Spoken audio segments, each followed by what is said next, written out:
नमस्कार दोस्तों, मैं डॉक्टर राजीव विजय हिंगोरानी गैस्ट्रोनॉट क्लिनिक कांदिवली मुंबई से आपको आज इन्फॉर्मेशन देने के लिए प्रस्तुत हुआ हूँ। आज हम बात करेंगे कि किस तरह से बहुत ज़्यादा बीमार जो एक्सट्रीमली सिक क्रिटिकल केसेस होते हैं गैस्ट्रो और लिवर के और पैंक्रियास के, उन्हें कैसे डील करना है। How to deal with highly critical patients of gastro liver pancreas. What are the points to be taken care when we understand that the patient is critical. Suppose gastro doctor ने आपको बोला है कि आपका patient काफ़ी critical है और ICU में है, तो आपको किन किन चीज़ों के बारे में समझना है और ध्यान देना है। सबसे पहले तो ये है कि क्रिटिकलिटी क्यों है, पेशेंट आईसीयू में यानी कि इंटेंसिव केयर अति दक्षता विभाग में क्यों है, कि उसमें ऐसा क्या प्रॉब्लम्स आ गया है कि उनको हम बोल रहे हैं कि लाइफ रिस्क है। तो वो समझना है पहला कि लिवर फंक्शन, पैंक्रियास फंक्शन या गैस्ट्रो का क्या फंक्शन उतना हद तक डिस्टर्ब्ड है कि वो पूरे रिवर्स होने के लेवल पे रिस्की है। हम बोलते हैं कि पूरा नहीं रिवर्ट हो सकता, या फिर हम कोशिश करते हैं, पूरी मेहनत करते हैं 100%, लेकिन हम पक्का नहीं बोल सकते। तो इसका एक्चुअल मीनिंग क्या है दोस्तों? जब भी कोई पेशेंट, फॉर एग्जांपल मैं एक उदाहरण के तौर पे सिरोसिस ऑफ लिवर को समझने के लिए बताता हूँ आपको। जब लिवर सिरोसिस एस्टेब्लिश यानी कि लिवर सिरोसिस बन चुका है, उसके बाद लिवर पूरी तरह से नॉर्मल होना ये हम प्रैक्टिकली एक्सपेक्ट नहीं कर सकते। सिरोसिस के होने की वजह चाहे अल्कोहल हो या नॉन अल्कोहलिक फैटी लिवर हो या हेपेटाइटिस बी, सी या ऑटो इम्यून, विल्सन्स या जो भी रीज़न हो, लिवर सिरोसिस बनने के बाद आगे चल के क्या क्या प्रॉब्लम्स आ सकते हैं। For example water collection stomach में हो गया, या फिर ब्लीडिंग हो गया माउथ से या टॉयलेट एरिया से, या फिर डिस्टर्ब्ड मेंटेशन यानी कि sleep disturb, behaviour disturb, disoriented, irrelevant talk, बोलने में फ़र्क, बेहोशी की हालत, आधी बेहोशी की हालत बोलते हैं ना, थोड़ा सा ड्राउजी लग रहा है, थोड़ा सा अपने सेंसेस में नहीं है। तो ये सारी चीज़ें पॉसिबल है। ये एग्जांपल के तौर पे मैंने आपको इसीलिए समझाया कि ऐसे पेशेंट्स को क्रिटिकल हम बताते हैं, तो इसका मतलब ये है कि इन कॉम्प्लिकेशंस को मैनेज करने के लिए हमें बहुत ज़्यादा एकदम डीप में उसका केयर लेने के लिए, मॉनिटरिंग लेने के लिए उसको आईसीयू में रखना पड़ सकता है। ऐसे पेशेंट्स को ठीक करने के लिए बेस्ट ट्रीटमेंट दी जाती है आईसीयूज़ में। लेकिन अगर ये पेशेंट्स और क्रिटिकल होते गए तो फिर एप्रोप्रिएट पेशेंट्स जो जिनको ज़रूरी है उनको लिवर ट्रांसप्लांट लगता है। लिवर ट्रांसप्लांट का success rate liver transplant surgeons institute आपको समझा सकते हैं, बट लिवर ट्रांसप्लांट लगे या ना लगे उसके पहले बेसिक आईसीयू केयर बहुत ज़रूरी है। और अगर ट्रीटमेंट टाइम पे किया तो ये जो कॉम्प्लिकेशंस है, फॉर एग्जांपल ब्लीडिंग है, उसको आप एंडोस्कोपी से जाके रुकवा सकते हैं। गैस्ट्रोएंटरोलॉजिस्ट क्वालिफाइड जो एक एंडोस्कोपी करते हैं, अपर जीआई एंडोस्कोपी बोलते हैं, तो ब्लैक स्टूल जिसको पास हो रहा है उसको अपर जीआई एंडोस्कोपी करके अंदर देखना पड़ता है कि सिरोसिस के पेशेंट में कुछ वेन्स जाड़े हो गए क्या, जो वेरिसेस बोलते हैं, VARICES। तो वेराइसिस जो हो गए हैं उसको बैंडिंग करने की ज़रूरत पड़ती है। उसके बाद ब्लीडिंग बंद हो सकता है। अल्सर रहेगा तो अल्सर थेरेपी करके ब्लीडिंग बंद हो सकता है। ऐसे केसेस में हमको पेशेंट को ऑप्टिमाइज करके यानी कि उसकी जनरल कंडीशन देख के, हीमोग्लोबिन लेवल चेक करके, एक ड्रिप चालू करके इंजेक्शन का, जिसके लिए कंटिन्यूस ड्रिप देना पड़ता है हॉस्पिटल में, ये सब करके एंडोस्कोपी करके उसको बचाने की हम कोशिश कर सकते हैं। लेकिन सिरोसिस वहीं का वहीं रहेगा। ये डिसीजन कई बार पेशेंट्स के रिलेटिव्स का होता है कि आप इतनी मेहनत कर रहे हो, हम इतने टाइम, मनी, एनर्जी डाल रहे हैं इसमें, तो आप पेशेंट को ऐसे कैसे कह रहे हो कि ठीक हो पाएगा कि नहीं, उसकी गारंटी नहीं। लेकिन उसका हमारा जवाब सिंपल है। आपको एक पैरेलल उदाहरण दे सकता हूँ मैं, नॉन मेडिकल एग्जांपल जो इजीली समझ में आएगा। अगर किसी टीम के 6 या 7 विकेट गिर गए तो उसको बनाने हैं बाकी 100-125 रन, तो ये गारंटी के साथ कोई बोल नहीं सकता कि मैं बना के ही दूंगा। लेकिन हाँ, एक बैट्समैन का काम है, एक खिलाड़ी का और एक मनुष्य का काम है, धर्म है कि वो काम करते जाए, अपना प्रॉपर एफर्ट्स डाले। 100% एफर्ट्स होता है, 100% रिजल्ट नहीं बता सकते हम।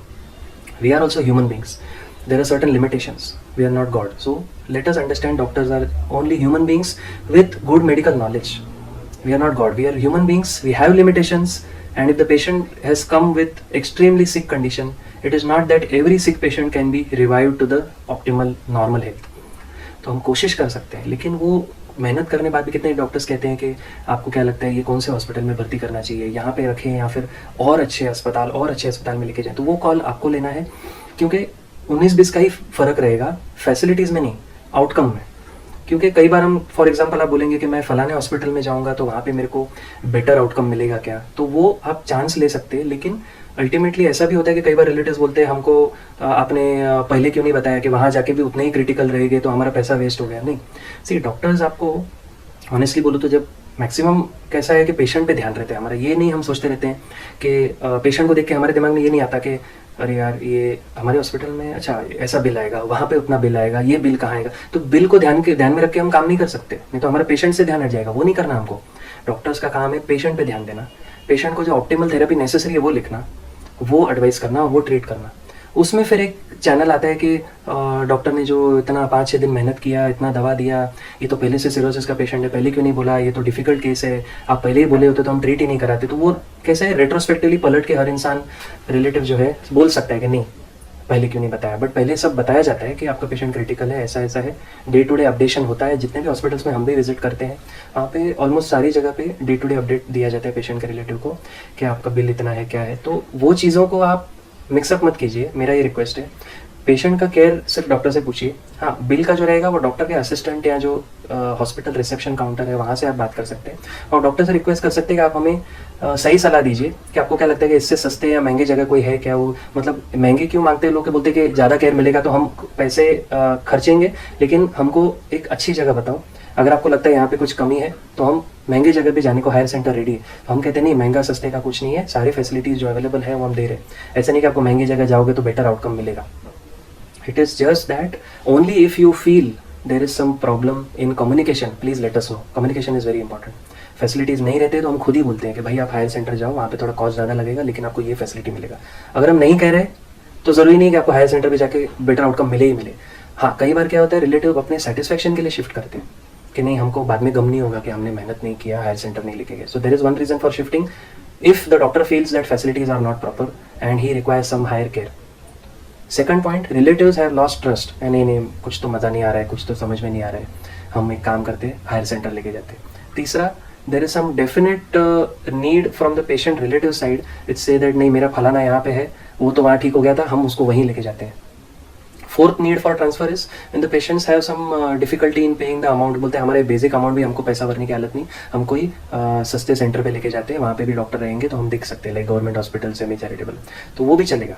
सो ये कोई जेन्युइन रीजंस की वजह से शिफ्टिंग जरूरी होता है, नहीं तो फिर आप क्रिटिकल पेशेंट्स को, अगर आपका कम्युनिकेशन क्लियर है और ट्रस्ट 100% है, ये दो ही फैक्टर्स हैं, तो आपको होल्ड बैक करके हॉस्पिटल पे ट्रस्ट रख के, डॉक्टर पे ट्रस्ट रख के, प्रॉपरली कम्युनिकेट करके वहाँ कंटिन्यू करना चाहिए। आउटकम्स के ऊपर हम मेहनत नहीं कर सकते। इट्स लाइक कितने बजे आप वहाँ पे पहुँचेंगे गाड़ी लेके, वो नहीं बता सकते। एक एस्टिमेट दे सकता है गूगल भी कि हाँ 50 मिनट में यहाँ पे पहुँच जाओगे, लेकिन डजंट मीन कि आप उतने ही टाइम में पहुँचोगे, इजंट इट। कई बार ट्रैफिक बढ़ जाता है, आपको लगता है नहीं यार ये रोड पे अभी ज़्यादा ट्रैफिक हो गया, तो गूगल भी क्या करता है, रास्ता बदलता, बोलते नहीं यहाँ से नहीं, यहाँ से जाओ।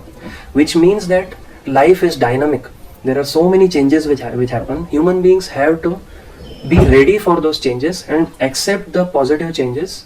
पॉजिटिव मीन्स जो उनके लिए अच्छा है, जो आपने भले के लिए जो बोला गया है, सजेस्ट किया गया, अगर आपको सही लगता है, you should be dynamic enough to adjust to them and accept them and take that accordingly, path accordingly, जहाँ पे आपको आगे चल के बाद में ये नहीं होना चाहिए कि किसी ने बताया नहीं पता नहीं, जो बोलते हैं उसके हिसाब से। कई बार कंडीशन इंप्रूव होती है तो हम कहते हैं अभी वार्ड में शिफ्ट कर रहे हैं, अभी दवा कम कर रही है, you should B ready for accepting कि हाँ चलो वार्ड में शिफ्ट हो गया, तो वो तो ऑब्वियसली एक्सेप्ट हो जाएगा। जब हम कहते हैं कि पेशेंट सिक है, वार्ड से आईसीयू में डालना है, तो यू शुड बी रेडी कि हाँ इतना क्रिटिकल बोला है, मतलब कुछ होगा, तो डिस्कस करो डॉक्टर से। रिलेटिव एक रिलेटिव फिक्स करने का, कभी भी हो सके उतना एक रिलेटिव कम्युनिकेट करेगा। That is a basic rule of communication कि एक या दो रिलेटिव्स कभी भी डॉक्टर सेम डॉक्टर से कम्युनिकेट करेंगे तो उसमें कम्युनिकेशन कंटिन्यूस, नहीं तो कम्युनिकेशन रीस्टार्ट्स। कम्युनिकेशन कंटिन्यूस यानी कि आज मैंने आपको 5 दिन समझो किसी को एक समझाया, वो बंदा बोलेगा नहीं यार मेरे को समय नहीं है, मैं दूसरे बंदे को भेजता हूँ। उसका भाई है फॉर एग्जाम्पल, ठीक है, रिलेटिव दूसरा भाई बोलेगा 6th डे को मैं बोलूँगा क्रिटिकल है पापा, आइए काय का क्रिटिकल, बोलते हैं क्या क्रिटिकल है, बोलते हैं नहीं मेरे को तो कुछ मालूम ही नहीं। So this is not good. Suppose you are having some emergency work, you are sending a new relative, a fresh person who is not aware of the situation, that is wrong. उनको भेजो, उनको educate करके भेजो, भाई 5 दिन में मुझे बताया गया है, इतना सिक है, इतना प्रॉब्लम्स चालू है, और तुमको बोलो 6th डे को जा रहे हो तो ये फॉलोअप लेना है, ये 4-5 पॉइंट्स बना के लाओ। क्या डाउट्स है आप रैंडमली नहीं पूछ सकते। हमें कभी भी कम्युनिकेशन जो क्रिटिकल होती है उसमें डॉक्टर रिलेटिव्स हमेशा के कैसा है पेशेंट, तो हम कैसा है पेशेंट में फिर बोलते जाते हैं, फिर देन वो जाने के बाद उनको डाउट्स आते हैं। तो कम्युनिकेशन का पहला रूल है, हो सके उतना रिलेटिव फिक्स करो, आपस में कम्युनिकेशन करो घर पे, कि ऐसा नहीं कि 10 रिलेटिव अलग अलग टाइम पे फ़ोन कर रहे हैं तो मुझे फ़ोन आएगा, ये जरा मेरे चाचा जी से बात करो, ये मेरे अंकल से बात करो, आंटी से बात करो। हम चाहिए तो बात कर सकते हैं, लेकिन हमारे बाकी पेशेंट्स का केयर सफ़र होगा, इसलिए हम 1 या 2 रिलेटिव से रोज़ बात करें, भले 15 मिनट आधा घंटा बात करें, लेकिन 1 या 2 रिलेटिव से बात करेंगे तो हमारा और पेशेंट का रिलेटिव दोनों का कॉन्फिडेंस एक दूसरे में कंटिन्यू रहेगा। देखिए हमारा काम है पेशेंट को ट्रीट करना और कम्युनिकेट करना। ज़रूरी नहीं कि हम 2 के बदले 20 को कम्युनिकेट करें। 2 को बोल दिया, वो 2 समझदार लोग पूरी फैमिली को समझा सकते हैं। ये उनकी रिस्पॉन्सिबिलिटी है कि वो फैमिली को हैंडल करें कि हम बात कर रहे हैं, आप टेंशन मत लो। दूसरी चीज़, कभी भी आपको डाउट आता है कि ये चीज़ हमको सेकंड ओपिनियन लेना है, कुछ लेना है, तो hospital is always ready, doctors have no problem. आप हमेशा पेपर्स वगैरह का जेरोक्स लेके कहीं पे भी ओपिनियन लेके आ सकते हैं। ओपन माइंडेड हैं डॉक्टर्स, ऐसा कुछ ही नहीं है आप जाके बोलोगे कि हाँ मेरा सेकंड ओपिनियन का पेपर है तो बोलेंगे ठीक है चलो जो भी है। Nobody will be like hey काय को गया है, ऐसा कोई नहीं बोलता। We are also human beings, we understand that कई बार इंसान रिलेटिव्स के मन में आता है कि नहीं यार हो सकता है कि other doctor will be able to throw more light. Fair enough, आप लेके आइए, हमें ज़रूरत लगी तो हम बोलेंगे, नहीं तो फिर आपको ज़रूरत लगती है आप लेके आओ। बट ट्रीटमेंट जो चालू है उसमें फेथ आपका टूटना नहीं चाहिए, और डॉक्टर से कम्युनिकेशन। थर्ड थिंग, जब भी हम बोलते हैं कि अभी जान का खतरा है, जान का खतरा है, जान का खतरा मीन्स लाइफ और डेथ के बीच में वो पेशेंट स्ट्रगल कर रहा है। अब उसमें कैसा रहता है किसी भी वक्त कुछ हो सकता है, तो कितने रिलेटिव्स पैनिक हो जाते हैं, ऐसा कैसे बोल दिया आपने, तो आप डॉक्टर का ही क्यों, आपने मेहनत का, फिर आपका क्या डिग्री काम का, ऐसा मतलब उनका रिटेलिएशन आई कैन एक्सपेक्ट के डिस्टर्ब रहते हैं कि भाई इतना पेशेंट सिक है तो हम कैसे मैनेज कर रहे हैं। लेकिन उसमें आपको एक चीज़ समझनी है कि डॉक्टर अगर फ्रैंकली बोल रहा है, पोलाइटली आपको समझा रहा है, तो कुछ होगा बात में, इतना सीरियस रहेगा पेशेंट तभी, नहीं तो कोई चलते फिरते हम सभी लोग को ये बात नहीं करते कि आपका लाइफ डेथ के बीच में स्ट्रगल कर रहे हैं पेशेंट, तो उतना रहेगा। तो आपको क्लियरली पूछना है भाई प्रैक्टिकली आपके पास क्या है, भाई ऐसा पेशेंट का सर्वाइवल का कैसा चांसेस रहता है, क्या रहता है भाई, अगले 48 आवर्स में हम क्या एक्सपेक्ट कर सकते हैं, ऐसी सारी चीज़ें इंपॉर्टेंट है। फोर्थ पॉइंट, जब भी हम डॉक्यूमेंटेशन करते हैं तो उसमें घबराइए मत, ये क्यों साइन ले रहे हैं, वो क्यों साइन लेना is a medical legal document, we just document that we have spoken. कई बार क्या होता है 4 दिन बाद हम भूल जाएंगे कि कौन से रिलेटिव्स के, कभी 2 रिलेटिव्स है उसका नाम क्या है, तो कभी कोई न्यू रिलेटिव आते हैं, भाई मेरा फलाना रिलेटिव गाँव गया है मैं आया हूँ, तो हमको पता नहीं हमने किससे बात की, हम देखते हैं हाँ फलाना नाम से बात किया, हाँ। So it maintains a continuity as well as for documentation. तो डॉक्यूमेंटेशन सिग्नेचर में घबराइए मत, कभी भी पढ़िए डॉक्यूमेंट और साइन कीजिए, खाली पे मत कीजिए, खाली पे कोई कराएगा भी नहीं, बट जस्ट मेंशन कर रहा हूँ।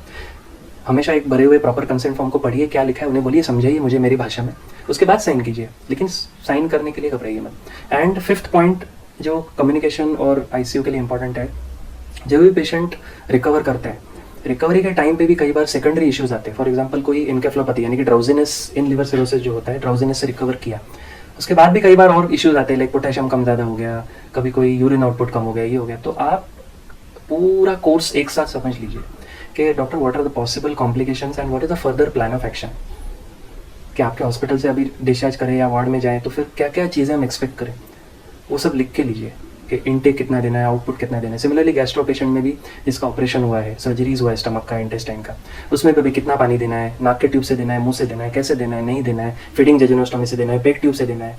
क्रिटिकल पेशेंट्स में ये सब बहुत ज़रूरी है। होम नर्स कैसे केयर करे, क्या करे, प्रॉपरली समझ लीजिए, पेपर लीजिए, लिखिए। जो भी आपको फॉलोअप है, खुद पेशेंट नहीं आ सकते, रिलेटिव एटलीस्ट आके हमें बताइए ऑनलाइन कंसल्ट के लिए, कि रिलेटिव आएगा सामने बोलेगा हाँ मैं ऑनलाइन कंसल्ट करता हूँ, मेरे पापा को डिस्चार्ज किया था, अभी वो आ नहीं पा रहे, पैर में दर्द है, फलाना बुखार है, जो भी है, ये लो पापा से बात करो, फिर हम वीडियो कॉल पे देखते हैं। So video call facilities emergency के इसी रीज़न के लिए आगे बढ़ाया गया है, क्योंकि पहले ये सब चीज़ें 10 साल 12 साल पहले नहीं होगी, अब है, क्योंकि times have change, not everybody can travel all the way. कोई लड़का पुणे चला गया, पापा अकेले आए, या पापा किधर घर पे बीमार है, लड़का आ गया कि मेरे पापा बीमार है, ये फॉलोअप के लिए, ये सब चीज़ें इंपॉर्टेंट है, आपको फॉलोअप भी अच्छे से करना है। सो सिक पेशेंट्स में ज़्यादा केयर लेना है, कुछ भी डाउट है तो डॉक्टर से क्लियर कम्युनिकेट कीजिए। मैं डॉक्टर राजीव हिंगोरानी गैस्ट्रोनट क्लिनिक से आपको यही कहना चाहता हूँ कि हमेशा भरोसा रखिए, डॉक्टर्स अपनी 100% मेहनत करते हैं, not to worry. Thank you.